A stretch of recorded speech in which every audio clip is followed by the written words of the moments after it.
Dancing Rabbit Golf Club in Philadelphia, Mississippi.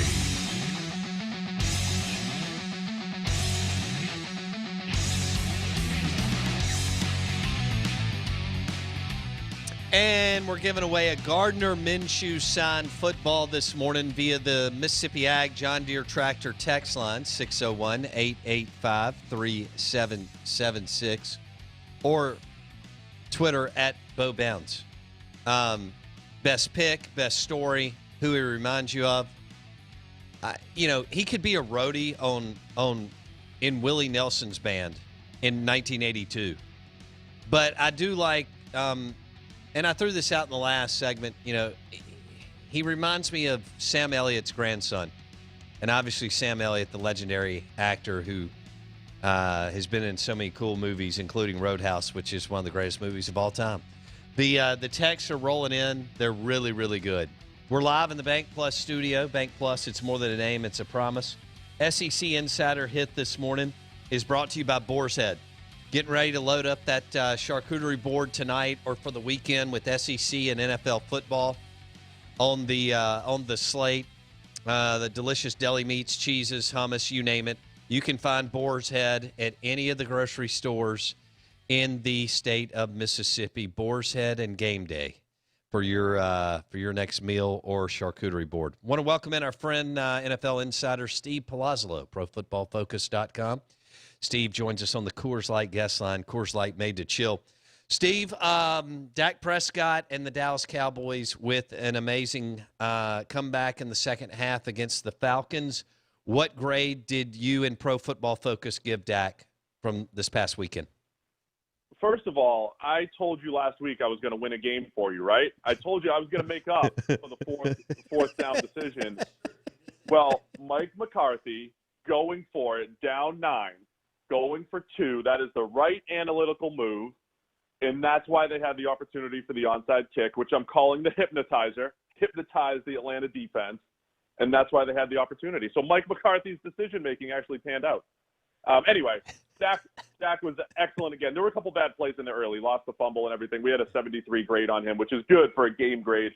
So we actually had him a little bit worse than he was in week 1 because he didn't have those negative plays in week 1. And again, the box score stats were just a little different for reasons outside of his control. I thought overall the offense looked so much better as a unit on Sunday, in seeing C.D. Lamb break out as a middle-of-the-field player, yards after the catch type of guy, Amari Cooper getting open, Dalton Schultz getting into the mix. So I thought Dak did a really nice job spreading the ball around, and through 2 weeks he's been top 5 in our accuracy charting. So throwing the ball very accurate, overall making good decisions, and yeah, that offense I think is ready to continue to break out. What about the throw to Dalton Schultz at the back? At the end, I mean, there didn't look like there was any wiggle room there, with where the coverage was. Tell me about that. What you thought about that throw? Yeah, fantastic. I mean, I think overall, we put all that context in, tight windows and giving your guy a chance to make a play. So yeah, that's where it was nice. It was good. He made a lot of those. I think again through 2 weeks, I like the way Dak just feels comfortable. The biggest thing I saw against the Rams in particular the first night, even though the stats weren't great, was his comfort level, maneuvering the pocket, handling pressure. And I was impressed with that on Sunday against Atlanta. They pressured him a lot early, and he continued to just bounce back, maneuver the pocket when he needed to, especially after that fumble, and find it open guys, and making special throws up and away from coverage when needed. Steve Palazzolo on the Coors Light guest line. ProFootballFocus.com, talking NFL QBs. So now they go to Seattle, and Russell Wilson's playing the best ball in the league, and neither defense looks good. How do you see this matchup, Steve? As expected, a shootout. I think Seattle has been the tricky part about Seattle right now. Wilson's numbers are off the charts, and he's playing extremely well. But what's different there is they're actually scheming it up for him now. They're putting the ball in his hands on early downs. They've got a screen pass. He has easy passes for touchdowns, a screen pass for a touchdown, a shallow cross for a touchdown. Those are scheme plays that Seattle really hasn't had in the past. So I think that's what's making them dangerous. I've certainly got my concerns about the Cowboys secondary going up against Russell Wilson. The Dallas secondary has not been great through 2 weeks. And again, I think Dallas offensively, with the trio of wide receivers, with Dalton Schultz being more, that possession guy, I think they're just going to be tough to stop. That's what we expected coming into the season. That's what I'm expecting going forward. So I'm expecting a shootout for two teams that have struggled defensively and been, explosive as far as their pass offenses go through 2 weeks. Was Russell Wilson number one in your grading? He was not, Roger. because through 2 weeks, Wilson's number 2 behind Rodgers. Yep, Rodgers has been fantastic, and some of his best throws have been dropped. And again, Wilson's numbers, I don't like to say inflated because, he's playing awesome, but they're inflated. Like it's 140 passer rating in part because he's had 3 easy touchdowns sprinkled in there. He's got DK. We were giving DK all the credit for that deep ball because Stephon Gilmore was at the catch point. Gilmore should have broken that up, and DK just won at the catch point. So to me, that was more on the receiver than the actual. It was a good throw, but it was more on the receiver making that a touchdown. So overall, I think Wilson has played great, but his numbers are also getting helped by his playmakers in the scheme. So DK Metcalf from Ole Miss, describe what you're seeing as he's continuing to develop and becoming a big, big piece of this offense, Steve. He has just been, he's going up against the best corner in the league in Stephon Gilmore, and he's running away from him, and he's, out physicaling him out at the line. He's getting physical and pushing him around a little bit. They were getting after it in the run game and in the pass game, which was awesome to see. And I think that's what's most impressive. DK, for all the jokes that people made about his lack of agility at the combine, it just doesn't matter because of his strength and speed. And because Seattle puts him in position to succeed, they run him on vertical routes. He'll mix in a slant every now and again. He'll run that deep over or deep corner like he did against Gilmore, but it's down the field stuff. And then you pair that with Russell Wilson, who's going to put air under the ball, let him go up and make a play. Metcalf is going to produce because of that pairing and just because he's such a physical freak. So that's what we've seen. He's becoming one of the more difficult covers in the league, even though he's not one of the more well-rounded receivers in the league. Steve Palazzolo, ProFootballFocus.com on the Out of Bounds show and the Coors Light guest line. Who do you compare DK Metcalf to? I don't know if there's he would be like a David Boston from back in the day, maybe. David Boston, there was stories about him taking like 45 pills a day to get all jacked up like he did. But Boston was probably about 230 or 240 pounds with some vertical speed and was just so physical. I don't think DK is a Julio Jones. Julio Jones can literally do anything. I don't think DK can do anything. I don't think you're going to want him running the short pass game or catching a ton of screens or anything. But I think as a vertical threat, you just have that downfield physical receiver like a David Boston that was really successful for the Arizona Cardinals about 15, 20 years ago. This is exciting. So Russell Wilson, Dak Prescott in Seattle this weekend, and neither defense is good. Holy smokes. How will this look? That's a 3:25 kick. Is that what you told me, Blake? 3:25 kick on Sunday. Steve Palazzolo, NFL Insider, ProFootballFocus.com on the Out of Bounds show. All right, Gardner Minshew, Minshew Mania. Give me a grade on Minshew last week against the Titans. So he was overall good. Both of his games have been above average. We have a 71 and a 68, which again are solid. The issue with him on Sunday was he had 2 actual interceptions, but he had 3 really bad passes into coverage that were poor. A couple of I think at least one of the interceptions not on him. But again, what I'm most impressed about, where I think the grade that we have, it's on our 0 to 100 scale. Even though the grade doesn't stand out as great, it's good. The thing that I'm most impressed about is nobody's looking at Jacksonville's playmakers and saying, "Oh yeah, they're great." And Gardner's, just along for the ride. He was making DJ Chark and Tyler Eifert and some of these Eifert's, toward the tail end of his career. He's making these guys look good, which I'm just so impressed with. And that was what I was impressed with him last year. He just has that, call it the it factor. When Jacksonville's down in the fourth quarter, even though he doesn't succeed every single time, you're a little scared. He's going to try to make some plays. He's got to cut down on some of the negative plays like any other quarterback, but he just He is aggressive when he needs to be. He's extremely accurate down the field. He has been one of the best throwers at 10-plus yards over the last 2 years in our numbers, and he's got below average NFL arm strength. It's just that's the reality of it. But he makes up for it with anticipation and accuracy, and it's a great way to win in the NFL. And I think he's playing well enough that Jacksonville is going to think hard about, is this the guy that we build around? Now, it doesn't mean they turn down a Trevor Lawrence if he's available, but man, they need to really think about, is Gardner the guy that we want going forward? And if we give him better playmakers and a true number one wide receiver, the sky's the limit maybe for Minshew. Minshew to the Saints? That would work. That would absolutely work. Man, you guys are already giving up on Drew down there. You're already looking. Well, I'm talking about next year. He's done. You know that. Drew's going to NBC. He's done. He is. I hope he doesn't take my boss's job, Chris Collinsworth, but that's another story. Yeah, I could see that. Look, I think the NFL's in a spot right now. I think there's like 28 or 30 legitimate starters in the league. The Teddy Bridgewaters of the world, Gardner Minshew's, guys that you could put out there and start and not be embarrassed by.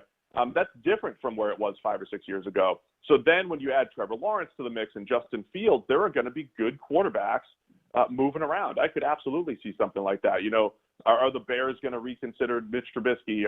Are the Saints will absolutely be in the mix? Are they going to try to bring back Jameis Winston? There'll be a lot of movement. The Colts and the Patriots both have quarterbacks on one-year deals right now, and Phillip Rivers and Cam Newton. There'll be a lot of movement again next year. So depending on where Jacksonville ends up this year, it's either they're building around Gardner or they're going to have some trade bait against for some teams that really need a QB. Who would you take if you were the general manager, Gardner Minshew or Teddy Bridgewater? I would take Minshew because there's still a little bit of the unknown there. I feel pretty good about what Teddy Bridgewater, knowing what Teddy Bridgewater is, and it's game manager, and if you surround him with the right guys, he could be okay. I think with Minshew, we haven't seen him again with great playmakers, and he's just good in the right areas, and I think the stuff that his weaknesses are things that should get better over time. I don't think that's always the case for quarterbacks, but him holding the ball too long in the pocket, trying to play hero ball late in the down, those are his weaknesses. And I think he can cut down on those, especially if you have receivers who can get open a little bit quicker. So I'd be fascinated by building around Minshew and giving him a true number one and some complementary pieces and seeing what he could do.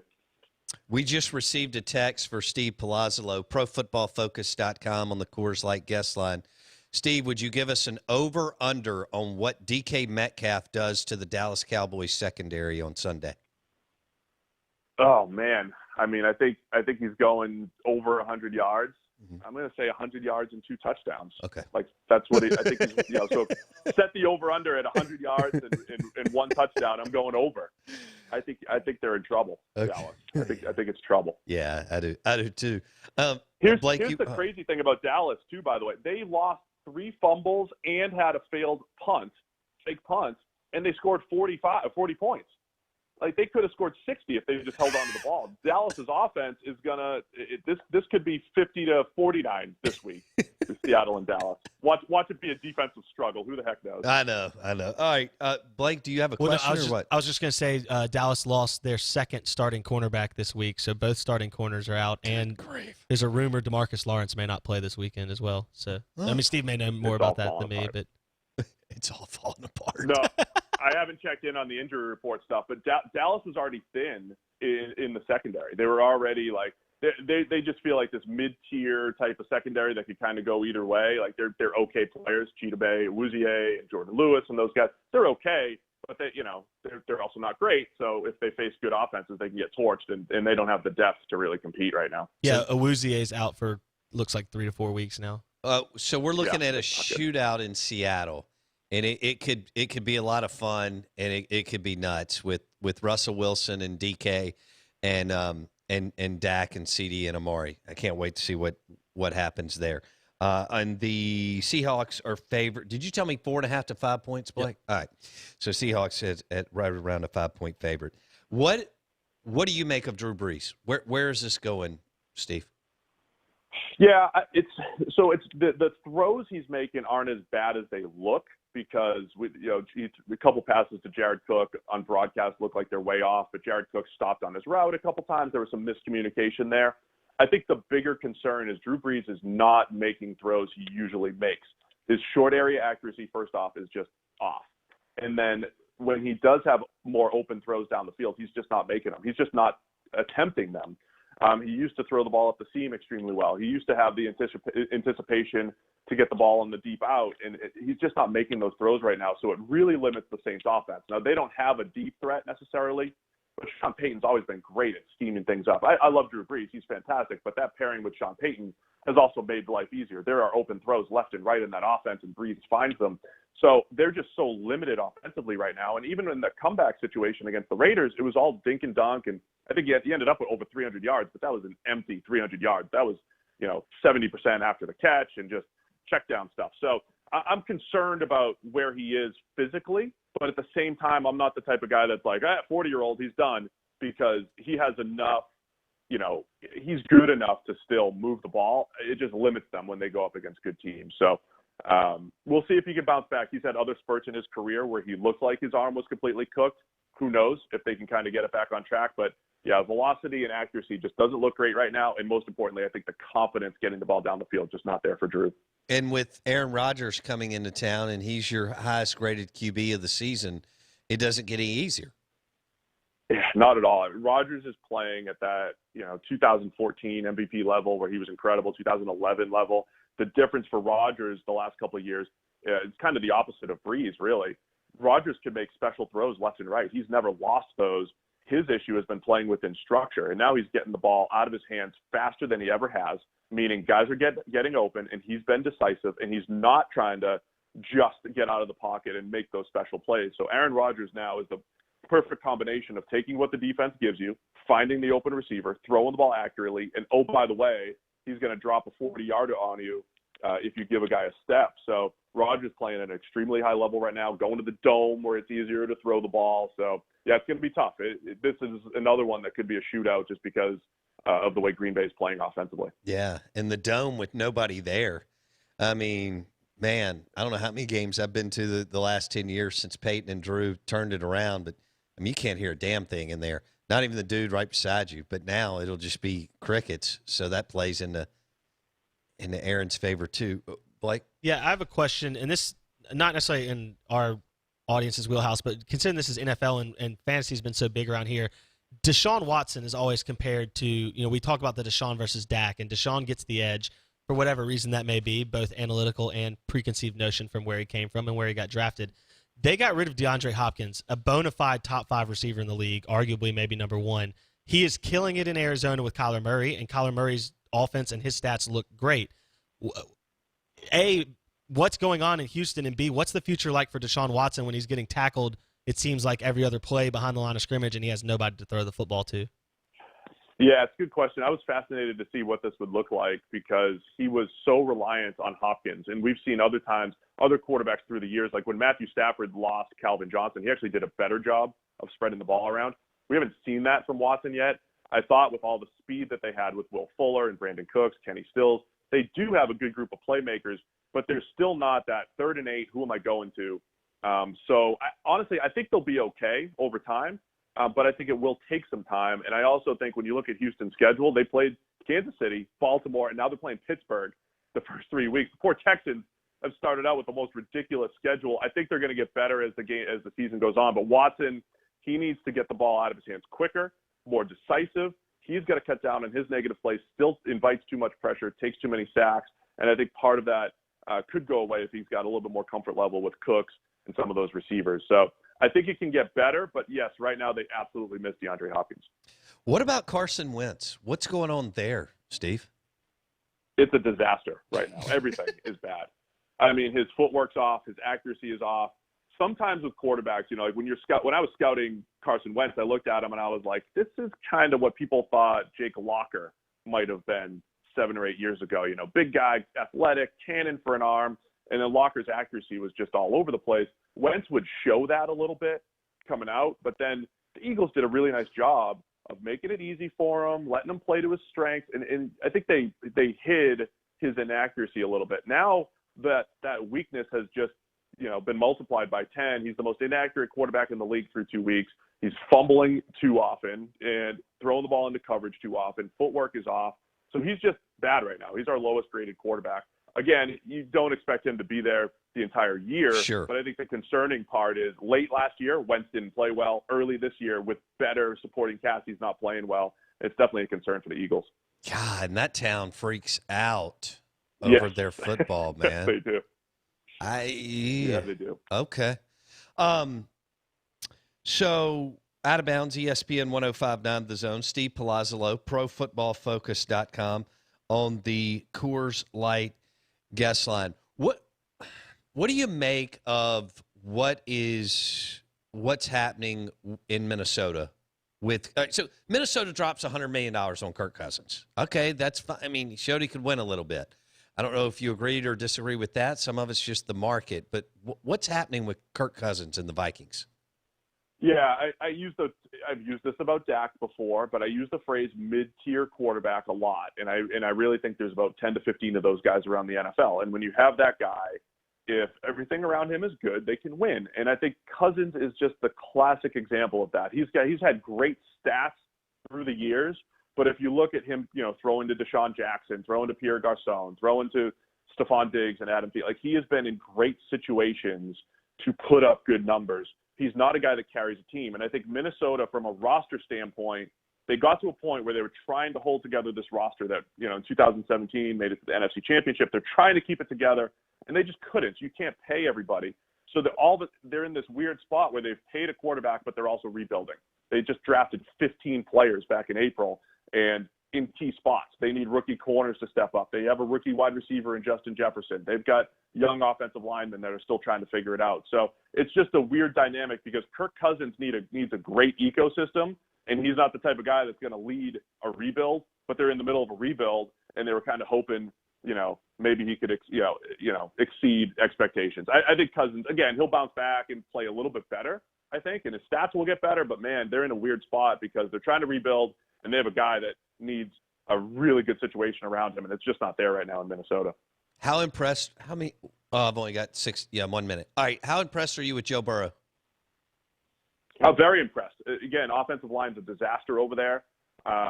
They haven't really connected on some downfield stuff. I think they will. And I think A.J. Green looks like he's not really himself. So, Burrow, I think he's just so tough. He's just got that it factor. You just feel confident in him even when things aren't going well. So I think Bengals fans should be encouraged. He'll continue to get better, but they really need to figure out that offensive line before he gets crushed. Yeah. Dude, you're the man. Have a great weekend. We'll talk next week. Sounds great. Thanks, guys. Steve Palazzolo, ProFootballFocus.com. Follow him on Twitter at PFF_Steve. Great follow at PFF_Steve. Palazzolo on the Coors Light guest line. Coors Light, made to chill. Enjoy a Coors Light and a steak from Welcome Home Beef. The Blakey Blakester said that he may have to throw another Welcome Home Beef steak on the grill, a filet tonight, to get ready for Minshew Mania. WelcomeHomeBeef.com in Starkville. They will deliver to your door.